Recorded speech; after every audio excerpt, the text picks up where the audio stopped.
it's Kari Mason from First Class Creativity. Thank you for joining me with a very special Michigan Scrapbooker Scrappy TV edition. Today we're going to learn how to make a beautiful wine charm out of craft metal and a few different items that you'll need. You will need from your local craft store, you'll need a wire hoop earring. You'll need some beads. And you'll need some little hooks that you're going to need to use to hook on your little metal leaf. Wine charms would be a lot of fun to use because we can put them either as a decoration to the wine bottle itself or just to a wine glass to keep track.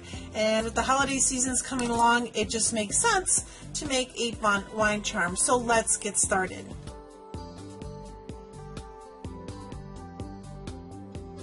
So first of all, what I did is I took some craft metal. I used Outrageous Orange, and this is a brass color. I thought it'd be kind of a fun fall type colors. And these are cut at 2 1/4 by 2. And I did the same thing with some brown pieces of paper to put on the back.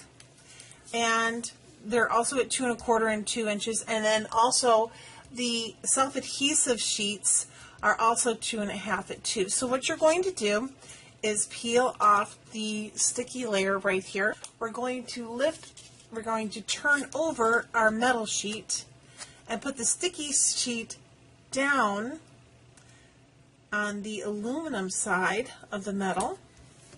We're going to repeat the same thing with this one here. A little off center. You don't have to worry about it because we're going to be putting it in a die cut and you won't even notice it. So then I'm going to use these tweezers to pick up this film, and then I'm going to go ahead and place the cardstock. Apparently my measurements weren't 100%, but as you know, as we craft, sometimes you just have to go with it and not be super perfectionistic. I have learned that lesson, not only in crafting, but in life, that no one is perfect. And I just try to embrace my little imperfections. So here's another one we're going to just put on there. Because this one's off a little bit too, apparently my measurements were off when I cut it. I'm just going to go ahead and take my scissors and just take off that little excess so it doesn't stick on the die cut, and this one shouldn't affect it, but I might as well just do that too. Because this is going over a die cut, it doesn't have to be precise or perfect or anything. So next we're going to go ahead and take this die cut by Stampin' Up. You can see the little leaves in there, and I'm actually going to do this one right here, and this is the Autumn Accents. So what I'm going to do is place the metal right over that one piece there. I'm going to go ahead and make my sandwich. Now I want to make sure that this is over the entire leaf, which it is, and I have the sticky that I didn't trim off there against here, so if it does stick, it's not going to stick to the die cut. And then I'm going to run it through the Big Shot, and here we go. We have this beautiful brass leaf. It's just going to pop out just like this, and then I'm going to repeat the same thing with the Outrageous Orange. You only want to do one at a time. Aren't those gorgeous? I love that. It's so pretty. So next I'm going to go ahead and use my Argyle embossing folder. What you want to do is make sure that the raised side is at the back of your leaves. Place it right there in the embossing folder, like so. And if you want a certain design, you can kind of place it, turn your leaves a certain way so you can make sure you're getting the design that you want. And then I'm going to use this little texture boutique machine by Stampin' Up. This thing is so fun. It's really light, and it's only used for embossing. It's the same kind of principle. You can put the shim on top or on the bottom. You're basically making a sandwich. We're going to run it right through. So we're going to open it up, and you're going to see it's beautifully embossed. Then we're going to add a little fun texture. If you look at this one that I did for my friend Amy, it has a little bit of a worn look to it, and we're going to duplicate that right now by using our StazOn ink. You can also use Inka Gold on your metal, and I'm just going to go ahead and just kind of rub a little bit of the black on there to just kind of give it a little bit of a weathered look. Next we're going to go ahead and use this little earring thing, and what I like about it is that you can stretch them out a little bit, and you can kind of just click them in to close them after you're done. So what I did was I got this from a local craft store, and I got these little beads here, and then I put them around the little hoop earring thing here, and then I have just a couple more to go. Now, I do want to warn you that if you want to use a smaller clasp to put this on, you would want to put it in between your beads here. I'm going to use a big enough one where it'll go up and down both ways, because I find that way I'm not just stuck with one particular way of keeping the charm. It can float a little bit. Now, you want to leave a little bit of room. Well, I'll leave a little bit of room. I'm going to take maybe, that should be good. What I like to do, I'm going to put it down for a minute, is I'm going to take my tweezers and take off one of these glue dots.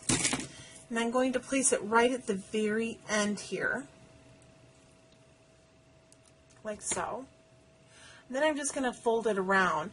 And what that does is it helps the little beads kind of stop so they don't continue on. So I could even probably put one more bead on top of there and just kind of force it over a little bit, and that should actually be pretty perfect. That'll work.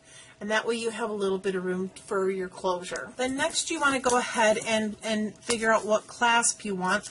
I'm taking a big clasp here because I want it to go over. What I like to do is take my scissors, put them in like so, in the middle, and then just gently, very gently open it up like that. Now when I did this one here, I had the hole down here. I think I want to move it up just a little bit so it'll go a little bit more freely. So I'm just taking my paper punch. I can't remember, this is a retired hole punch. I don't remember the size of this, but you could use any size you want, really, as long as it will go through. So I put that through, and I'm going to use the tweezers to kind of help me maneuver this off of here. And there's the hole right there. Then what I'm going to do, if you have really good nimble fingers, you won't need the tweezers.